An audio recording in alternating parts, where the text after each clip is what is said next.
আসসালামু আলাইকুম। শুরু করছি দ্য সাইলেন্ট ম্যানর দ্বিতীয় খণ্ড, পর্ব ৪২। লেখিকা ডায়না ইমরোজ লাকি।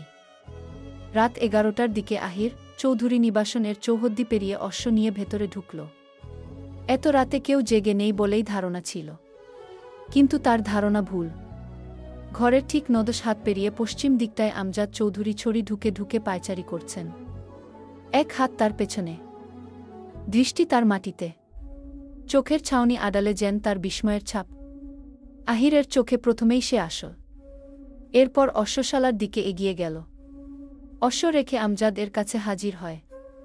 আমজাদকে লক্ষ্য করে বলল, আপনি এত রাতে বাইরে ঘুমাবেন না? এটা গোয়েন্দাদের প্রশ্ন না, সন্দেহ ঠিক বলা যাচ্ছে না। আমজাদ আহিরের কণ্ঠ পেল। তার থেকে পিঠ ঘুরে দাঁড়িয়ে থাকায় পেছন ঘুরে দেখল আহিরকে। তিনি ভীষণ গোয়ার তুমির সাথে জবাব দিল, হাকিম বলেছে রাতে খাওয়া দাওয়ার পর হাঁটাচলা করতে, এতে হজমশক্তি বৃদ্ধি পায়, রাতে ঘুম ভালো হয়। আপনাকে ভীষণ চিন্তিত দেখাচ্ছে। আমজাদ প্রথম প্রশ্নের সময় স্থির হয়ে দাঁড়িয়েছিলেন, এখন পায়চারি শুরু করলেন। পায়চারি করতে করতে বললেন, কি আমার জীবনে কোনো চিন্তা নেই, সুখ ব্যতীত আমার জীবনে কিছুই নেই। থেমে আবার বললেন, কি তোমার আমাকে কেন মনে হলো আমি চিন্তিত? আহির মুখে হাসির রেখা টেনে বলল, আমার তো আপনাকে দেখে এমনটি মনে হয়েছে, তাই জিজ্ঞেস করলাম। আপনি বিরক্ত হলে আমি দুঃখিত। আমজাদ প্রসঙ্গ পাল্টাতে বলল, তোমার তদন্ত কতদূর এগোল? আহির স্বাভাবিকভাবেই জবাব দিল, আসামিকে শিগগিরই ধরে ফেলব। অনেক তথ্য ইতিমধ্যে সংগ্রহ করে ফেলেছি। যাও, ভেতরে গিয়ে খাওয়া দাওয়া করো, বিশ্রাম নাও। আহির আর কথা না বাড়িয়ে ঘরের ভেতরে চলে গেল। সিঁড়ি বেয়ে উপরে উঠতে গেলেই সামনে পড়ে বুলবুল। আহির বুলবুলকে বল, রাফিদ মীর ঘরে আছে? আছে, তবে সাথে একজন লোক আছে, বৃদ্ধা, কেমন যেন চেহারা। আজ এসেছে। বুলবুল দ্য সাইলেন্ট ম্যানর বইটি পড়তে যিনি বলেছেন, নিশ্চয়ই তার কথা বলেছে বলে আহির নিশ্চিত হল। গলা পরিষ্কার করে বলল, আমাদের জন্য চা পাঠাও। এত রাতে চা? বুলবুল যেন অতিরিক্ত প্রশ্ন করল। আমার কাজই হচ্ছে রাত জেগে তথ্য জোগাড় করা। ঘুমোলে হবে না, আগামীকাল গুরুত্বপূর্ণ কাজ আছে। কি বলে আহির দৃষ্টি সরিয়ে ফেল, যেন গভীর ভাবনায় ডুবে গেল। আমি চা নিয়ে আসছি, আর রাতের খাবারটাও আপনারা খেয়ে নিয়েন, আমি টেবিলে রেখে দিচ্ছি। আপনারা বলতে আর কে খায়নি? সর্দার, মীর বাবু, রাফিদ বাবু আর ওই লোকটা। আমজাদ খায়নি? কথাটা শুনে বিস্মিত হল আহির। কপাল কিঞ্চিত কুঁচকে ফেল। আমজাদ রাতে খায়নি? তবে বল কেন খেয়েছে? রাতে খাওয়া দাওয়ার পর হাঁটাচলা করলে হজমশক্তি বৃদ্ধি পায়। মিথ্যা বলেছে। আহির খানিকটা বিভ্রান্তি নিয়ে উপরে চলে গেল। তার ঘরের দরজা আগে থেকেই খোলা। ভেতর থেকে সিগারেটের ধোঁয়া আসছিল, গন্ধ আসছিল। আহির ভেতরে প্রবেশ করল। মীর ও রাফিদ পাশের আড্ডা ঘরে বসে আছে, সাথে অচেনা সেই অশ্বধারী লোকটি। মীরের হাতে সিগারেট, সিগারেট প্রায় শেষ পর্যায়ে। পরনে শুধু স্যান্ডো গেঞ্জি সাদা রঙের, সাথে কালো প্যান্ট, যেন শীত পালিয়েছে তার থেকে। অশ্বধারী লোকটি গম্ভীর মুখে বসে আছেন। রাফিদ কিছু বলছিল। মীর আহিরের দিকে তাকিয়ে বলল, অবশেষে আমাদের গোয়েন্দা বাবু, প্রেম গোয়েন্দা সেরে এসেছে। আহির ক্লান্তি নিয়ে সোফাতে বসল। লম্বা নিঃশ্বাস এর সাথে বলল, প্রেম গোয়েন্দা করেছি, তবে সেটা সুফিয়ান এবং ফারদিনার।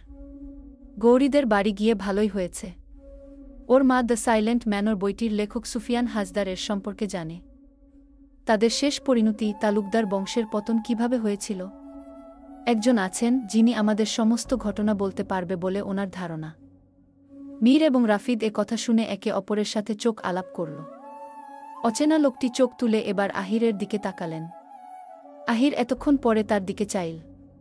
শ্যামবর্ণের গোলাকার মুখমণ্ডলের চামড়া প্রায় অনেকটা কুঁচকে গেছে তার। আগে কখনো তাকে দেখেছে বলে নিশ্চিত হতে পারল না। তিনি বললেন, কি তাহলে দেরি কেন, এখুনি বেরিয়ে পড়োক। মীর বল, উকে সে কোথায় থাকে? কোথায় গেলে পাব তাকে? আহির বলল, ওনার নাম সেলিম, বনজুরি এলাকায় তার বসবাস। এখান থেকে উত্তরে প্রায় ৩০ কিলোমিটার দূরে অবস্থিত বনজুরি।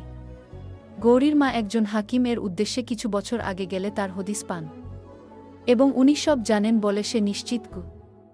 তাহলে আমরা কবে যাব বনজুরিতে? রাফিদ জিজ্ঞেস করল। আগামীকাল।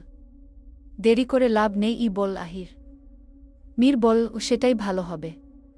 অবশেষে হয়তো জানতে পারব তাদের শেষ পরিণতি। ভাবলেই আমার শরীর কেন যেন ঝিম মেরে উঠছে। তবে কোনো কারণে আনন্দিত হই কি? কোনো কারণে? লোকটি জিজ্ঞেস করল। হয়তো ভালো কিছুও ঘটেছিল। আমার মন বলছে গি। মন তো অনেক কিছুই বলে, তাই কি হয়? বলে লোকটি বসা থেকে উঠে দাঁড়ালেন। বারান্দায় গিয়ে আকাশপথে চেয়ে রইল।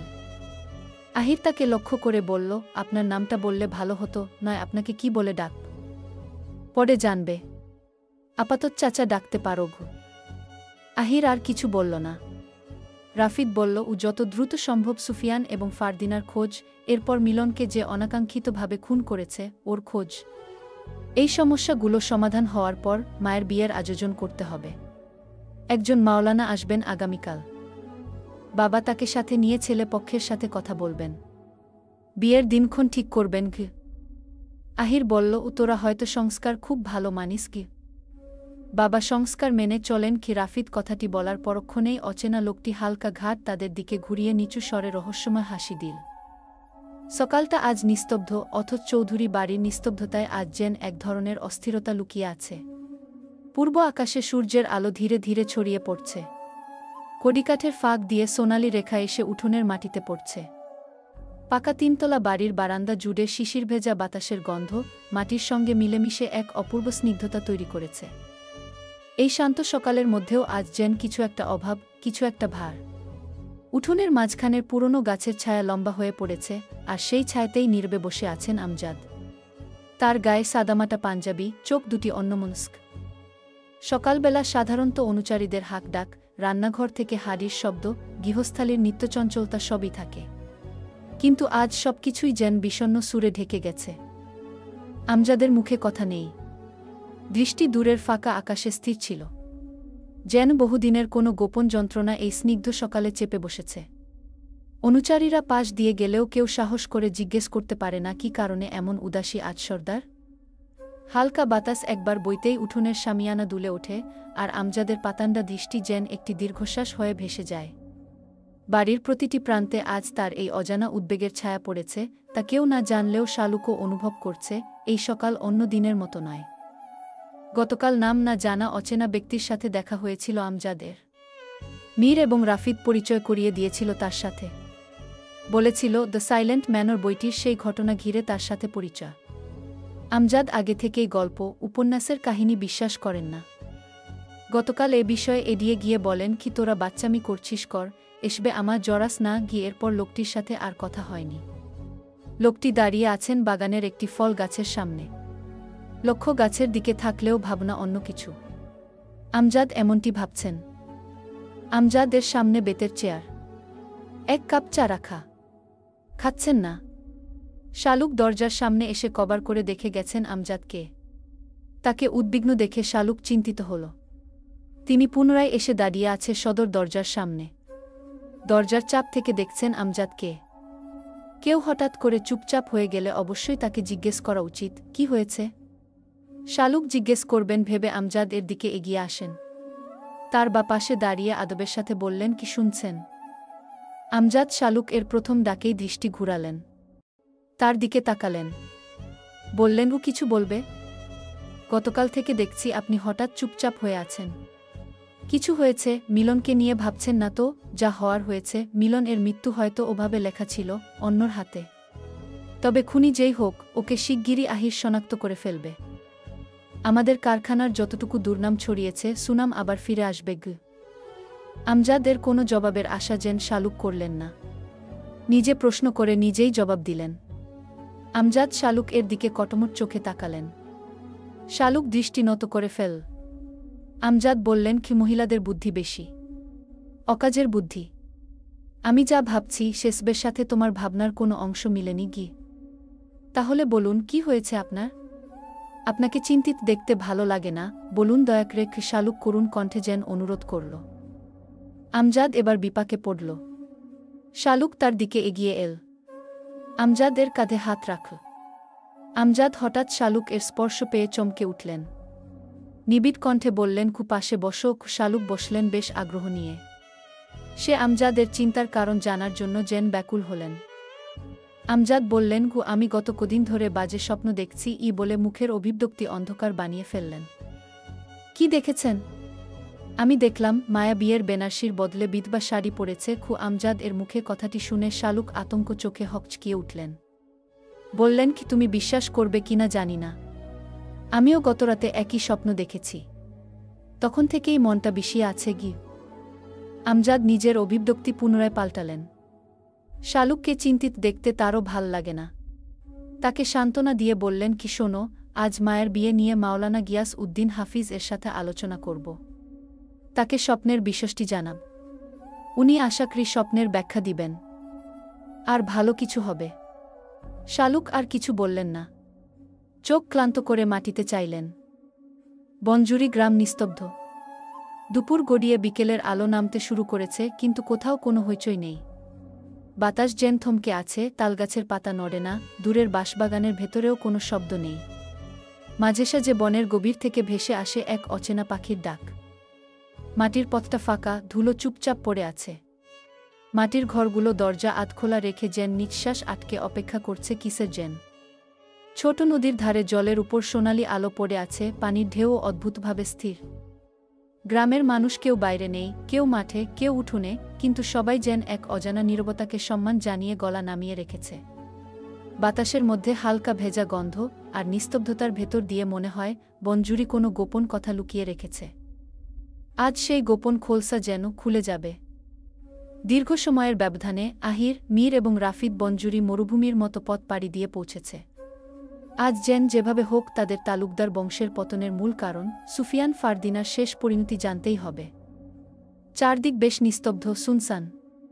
কোথাও কাউকে দেখা যাচ্ছে না। আহির দূর দূরান্তে চোখ মেলাল। কাউকে দেখা যাচ্ছে না। মীর এদিক ওদিক তাকাল।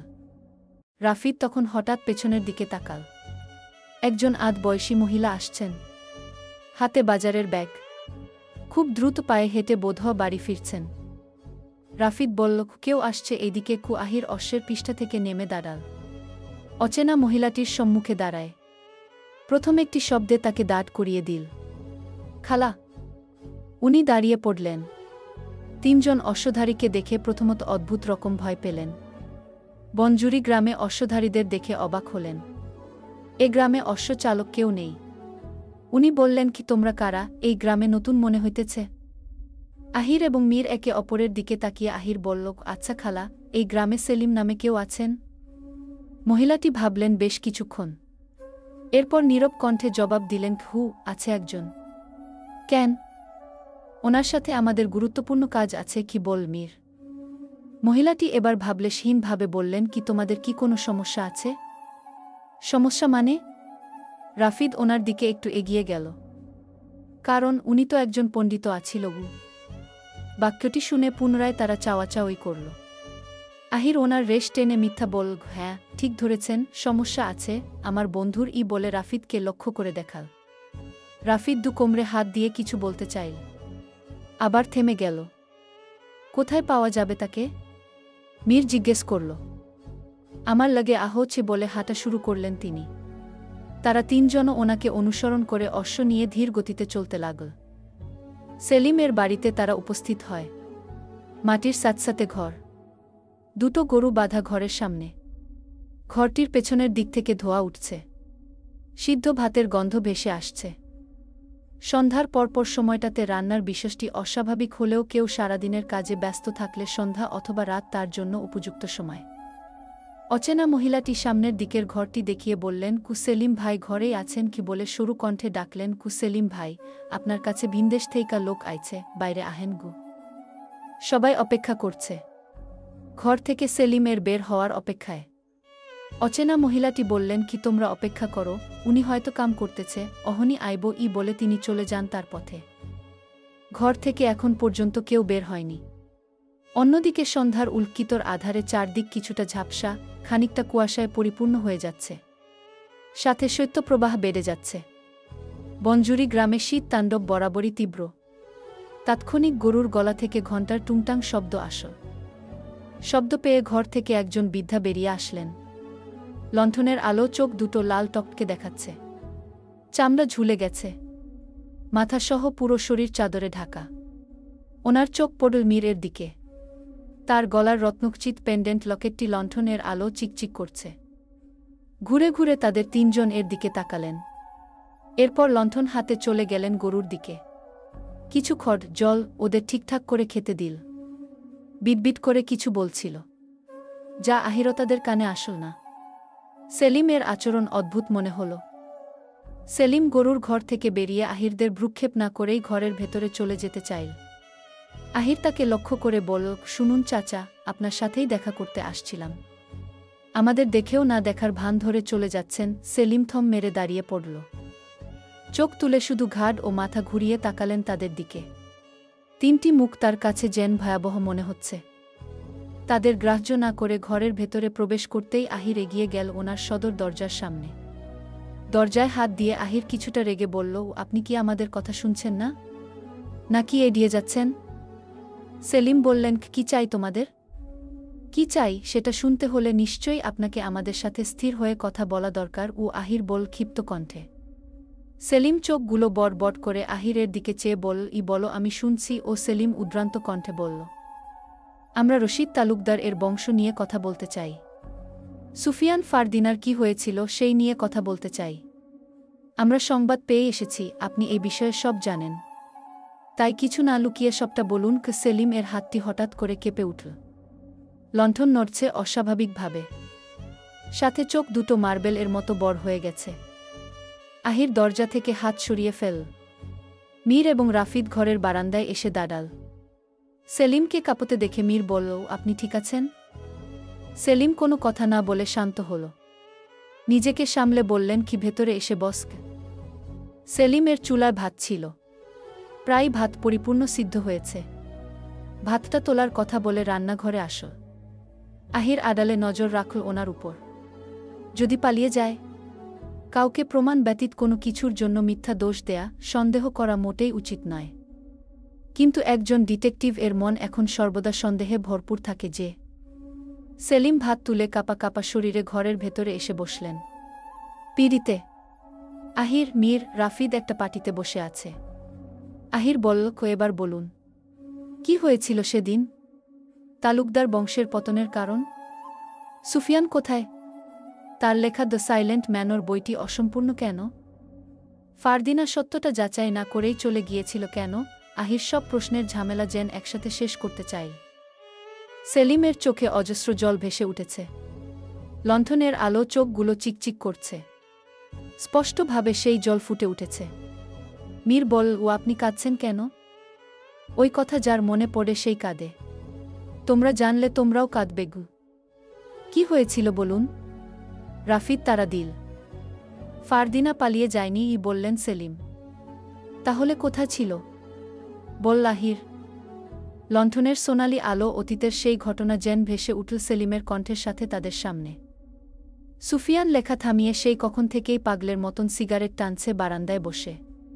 সোলেমান পাশে বসেই চোখের সামনে একজন সুস্থ সবল মানুষকে যেন পাগল হতে দেখছে। ফারদিনা আমার সত্যটা না জেনেই আমার ছেড়ে চলে গেছে, এখন তোরাও আমাকে হারিয়ে ফেলবি। কথাটি সোলেমান এর আশেপাশে বারবার প্রতিধ্বনিত হচ্ছে। ওর ভেতরটা তখন কেঁপে কেঁপে উঠেছিল। সুফিয়ান এর হাবভাব হঠাৎ করে যেন হিংস্র পশুর মতো হয়ে গিয়েছে। শব্দে প্রকাশ না পেলেও তার ভয়ঙ্কর চোখগুলো, পুরো শরীরের অভিব্যক্তি তা বারবার মনে করিয়ে দিচ্ছে। সোলেমান ধোক গিলে শান্ত ভঙ্গিতে জিজ্ঞেস করল, এভাবে বসে থাকবেন? এত সিগারেট টানবেন না? আপনাকে পাগল পাগল লাগছে কি? সুস্থ থেকে কি হবে? যাকে ভালোবেসেছি তাকেই পাইনি। ভালোবাসার মানুষকে নিজের করে না পেলে মানুষ অর্ধেক পাগল হয়। আর যদি ভুল বুঝে স্বপ্নের প্রেষী দূরে চলে যায়, তখন মানুষ পুরোপুরি পাগল হয়ে যায়। খুথেমে পাগের মতন চোখের জল মিশ্রিত হাসি এনে আবার বলল, জানিস সবচেয়ে ভয়ঙ্কর জিনিস কি?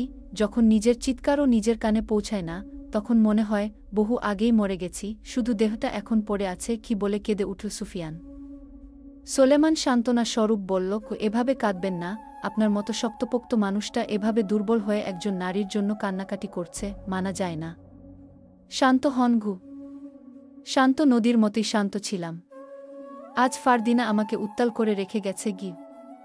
আপনি কি নিশ্চিত সে আপনাকে সামান্য কারণেই সন্দেহ করে চলে যেতে পারে? সুফিয়ান হঠাৎ করে মর্মান্তিক চোখে সোলেমান এর দিকে দেখল।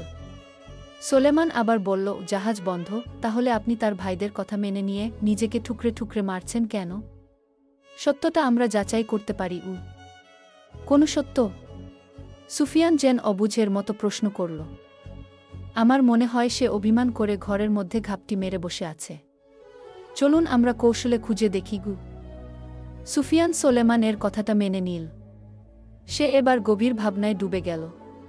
আজ তালুকদার বাড়ি যাওয়ার পর থেকে কে কি বলেছে সবকিছু শুরু থেকে ভাবতে শুরু করল। সেকেন্ড কয়েক পর চোখ মেলে তাকাল। সোলেমানকে বলল, তুই ঠিকই বলেছিস, তবে লুকিয়ে লুকিয়ে নয়, আজ ওদের সরাসরি সামনে যাব বলে সিগারেটটা ফেলে দিল। বারান্দা থেকে উঠে ঘরের ভেতরে প্রবেশ করল। সদর দরজাটা বন্ধ করে দিল। মিনিট 10 পর লাল মিয়া সহ সবাই বদরু হাবলু সুফিয়ান এর বাড়িতে উপস্থিত হয়। ঠিক সেই মুহূর্তে সুফিয়ান দরজাটা খুলে ঘর থেকে বের হয়। তবে অন্য রূপে। তার গায়ে গাঢ় কালো কোট, কালো বোতামে সন্ধ্যার আলো চিকচিক করে উঠছে। বা কাঁধে কালো পশমের শালটা ঝুলে আছে, আর কোমরে প্রাচীন স্টাইলে বাঁধা তলোয়ারখানা তাকে আরও প্রভাবশালী করে তুলেছে। মুখে পাতলা দাড়ি, খুব যত্নে ছাটা, আর চোখ দুটো যেন ইস্পাতের মতো ধারালো হয়ে উঠেছে। সেই চোখে এমন ঠান্ডা আত্মবিশ্বাস, যেন পুরো আলিমনগর তার নখে আটকে আছে। কিন্তু আজ সোলেমান দেখল ভিন্ন কিছু। লালমিয়ার ঠোঁটের কোণে অচেনা এক হাসি, চোখে যেন তীব্র আশ্চর্যের ঝিলিক। এই মানুষটা কি সত্যিই শুধু একজন কৃষক, নাকি তার ভিতরে লুকিয়ে আছে আরেক রূপ? সোলেমান থমকে গেল। মুহূর্তের মধ্যেই বুঝে গেল, আজকে সে যে মানুষটিকে দেখছে সে আগের সেই নম্র সুফিয়ান হাজদার নয়। তার ভেতর কিছু বদলে গেছে। আর সেই পরিবর্তিত রূপ দেখে সোলেমান অবাক হয়ে শুধু ফিসফিস করে বলল, এ এমন কেমন রূপ আপনার? শহরের বাবুদের মতো লাগতেছে। সুফিয়ান ফিসফিসিয়ে বলা বাক্যটি শুনে ফেল। তলোয়ারটা হাতে নিয়ে বলল, আমার আসল রূপ ওরা দেখবে। রহস্যর সমাধান হয়ে যাচ্ছে। অনেক দিন গল্প লিখি না, অনেক ব্যস্ততার মধ্যে দিয়েছি। গঠনমূলক মন্তব্য আশা করছি।